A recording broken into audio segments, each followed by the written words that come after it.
Hector, get your back in that room and make me my goddamn devil army. Lenore, girl, I do not want to hear it. I mean, what's the point of running these tacky rooms if we can't get your pet to listen to you? And damn about his hammer. It is just so hard to find help these days. Like, I can't. Where are my maps? What I really want is you don't know them kids! Girl! We got Shimmer casting out demon. This is a rabbit kid! Jen, what did my dog Jen? This beat fire. What's up, y'all? It's your girl, the Spice Lady herself, and welcome back to my channel. Today's video, I'll be reviewing Castlevania Season 4, the final season. Now, Castlevania Season 4 was an epic conclusion to the season finale, but not without leaving us with some new characters and new lore, with newly melanated characters such as Zamfir, voiced by Nigerian actress Talks Olagunde, Greta, voiced by Marsha Thomason, and the Alchemist, voiced by Black Lightning star Christine Adams, were wonderful additions to the cast, already melanated cast, to be honest, which I absolutely love about Castlevania, is they got diversity, they got melanated characters. You already know we've been here before. Period. We also got introduced to new vampires, Varney and Ratko, who, might I add, were absolute wild cards to this season. Their whole depiction throughout the whole season was really badass. I loved the darkness of their vampire characters and kind of like their whole sneakiness, which you see throughout the season, and they were funny. I love their dialogue with each other. As for the newly added lore to the final season, definitely played an epic role towards the conclusion. Coming from someone who isn't familiar with the Castlevania video games,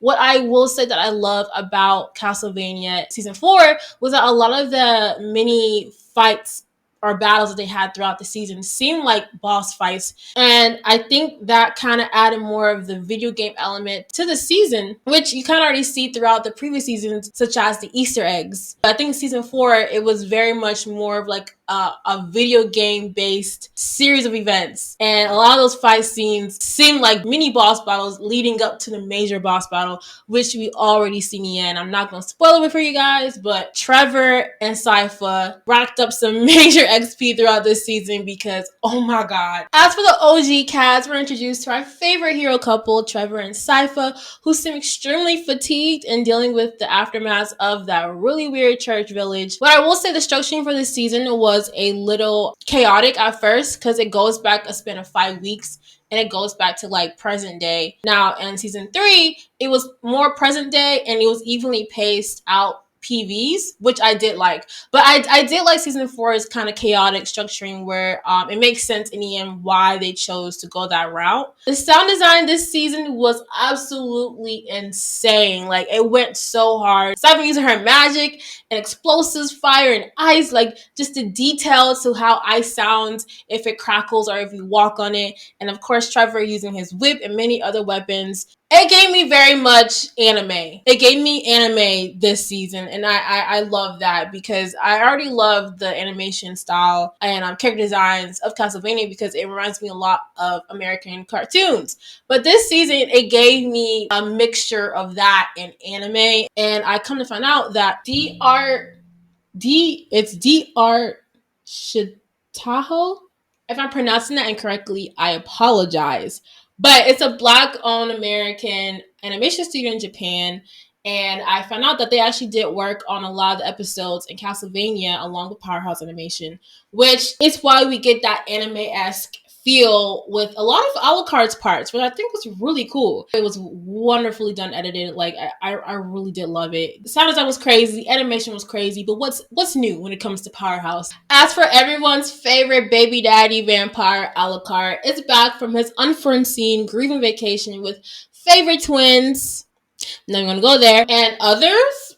But it seems Alucard is back to his BDE personality, but somehow he's now beefing with horses?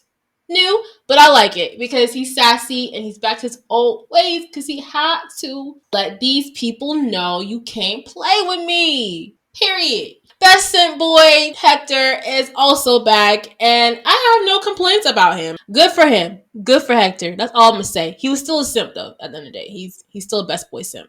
As for our divided vampire sisters, Carmilla, Lenore, Stricker, and Morana, all I can say is Carmilla's speech had to be top 10 from this season. I felt like her speech was very much relatable to what a lot of women go through when it comes to in any industry, let alone I assume a vampire society. With that, you kind of see the other sisters get disconnected from Carmilla because they were promised one thing, but here's Carmilla saying that she wants more. Justifiably so.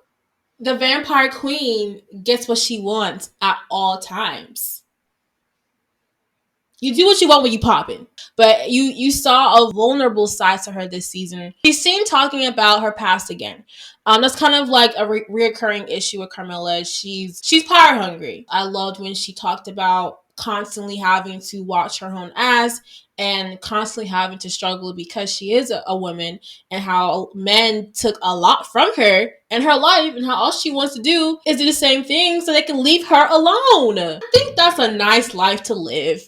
I don't think that's too much to ask of. But yeah, I absolutely loved Carmilla and the other sisters, because I think Lenore also too learned that she has to speak up for herself, which I think is a interesting parallel where from her and Hector, whereas Lenore was the one making all the the smooth talks, and it was Hector kind of like learning that he needs to stop putting himself in situations. So the roles were kind of reversed, but I love Lenore and Hector's dialogue. They really did seem like a loving couple, which when you look at the situation, it's very much complicated. They were cute. They were adorable. Like, that's all I can say. They were absolutely adorable. Now we leave the best for last. We have Pucci from JoJo Part 6. I mean, brother Isaac. Seen drip down with his newly found wealth and knowledge on humanity's worldviews.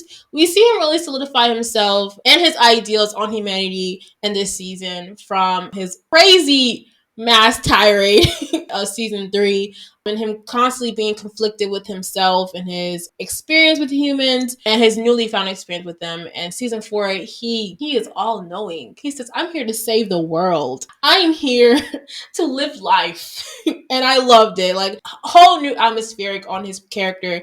And I love all the characters of Castlevania, but I love how Isaac's character was the most well-written character of them all. Like, this man went through a lot, and through going through a lot, he was still moving forward. And I really do love his character so much. Although Isaac, we don't jump people and 1v1s. Don't bring your stand up into this. That wasn't fair. In conclusion, season 4 was, like I said, it was a wonderful end to a great series. Season 1 and 3 were great in their own rights. And I could probably go on a lot about what I loved about the series. Probably don't really have a lot of other critiques to say about it, to be honest. I really don't. I'm glad that it ended, because I think the conclusion was so well written to where it leaves your own interpretation. And I wouldn't mind spin-offs, but I think leave it as it is. I think it was perfect. A lot of loose ends were wrapped up, and like I said before, even with a lot of the newly added characters in it, they still played an important part on the conclusion and the future of these characters. That's all I'm going to say. But overall, season 4, Castlevania, 10 out of 10. I absolutely loved it. Great. The characters were great. Pacing was great. Animation, insane.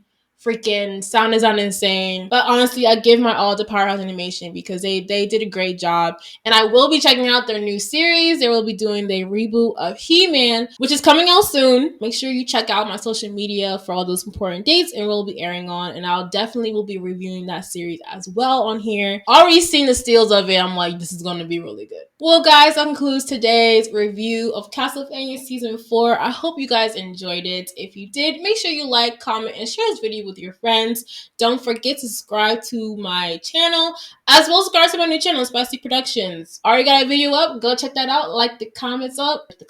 What does that even mean? Make sure you like the video and share that with your friends as well. New content away with that. Make sure you'll subscribe to my Patreon, which I will leave the link in the description down below. Make sure you comment down below who's your favorite character from Castlevania. And don't forget to always remain spicy. And I'll catch y'all in the next video. Peace. Now, if you'll excuse me, someone seems to be in my castle. Tell her what I want, what I really want is a spice. girl. Zigga, I fuck up my whole world. Pause when she told nothing like, oh girl. Scary and sporty. Tell her what I want, what I really, really want is a Spice Girl.